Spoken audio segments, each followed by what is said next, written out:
ত্রয়োদশ সংসদ নির্বাচনে প্রাথমিকভাবে বৈধ ঘোষিত প্রার্থীদের মধ্যে ১৫৩ জনের কাছে রয়েছে বৈধ আগ্নেয়াস্ত্র, যার মধ্যে ১০৩ জনই ব্যবসায়ী। যদিও এসব অস্ত্র ১৪ ফেব্রুয়ারি পর্যন্ত ব্যবহার করা যাবে না। অন্যদিকে নির্বাচন সামনে রেখে সরকার সিদ্ধান্ত নিয়েছে ঝুঁকিপূর্ণ ব্যক্তিদের গানম্যান দেয়ার।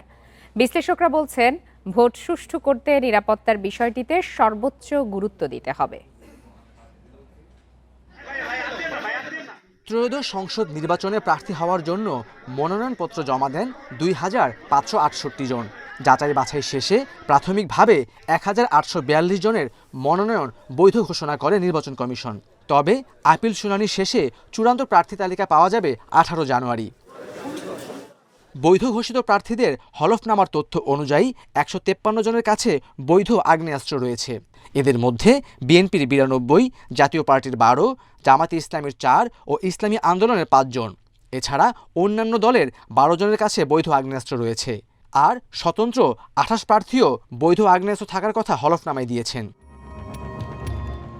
গেল ১২ ডিসেম্বর ইনকিলাব মঞ্চের মুখপাত্র শরীফ ওসমান হাদী গুলিবিদ্ধ হওয়ার পর সম্ভাব্য প্রার্থী ও বিভিন্ন দলের নেতাদের নিরাপত্তা নিয়ে উদ্বেগ দেখা দেয়। এই পরিপ্রেক্ষিতে নির্বাচনের আগে প্রার্থী, রাজনৈতিক দলের নেতাসহ গুরুত্বপূর্ণ ব্যক্তিদের গানম্যান ও ব্যক্তিগত অস্ত্রের লাইসেন্স দেওয়ার কথা জানায় সরকার। পরে আবেদনের ভিত্তিতে ২০ জনকে দেয়া হয় গানম্যান। বিশ্লেষকরা বলছেন, নির্বাচনের সময় আইন শৃঙ্খলা পরিস্থিতি বিবেচনায় এ ধরনের সিদ্ধান্ত অস্বাভাবিক নয়।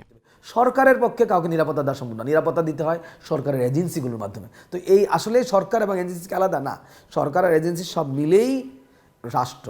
সুতরাং রাষ্ট্র নিরাপত্তা দেয় তার কাঠামোর মাধ্যমে। এখন এই কাঠামোগুলো যদি সমন্বয় না হয়, এই কাঠামোগুলো যদি সিরিয়াস না থাকে, এই কাঠামোগুলো যদি লিডারশিপের অভাব থাকে, তাহলে আমরা অনেক সময় চ্যালেঞ্জে পড়ে যাই।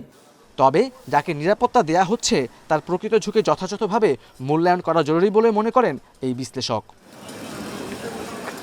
Khaled Raihan, independent news, Dhaka.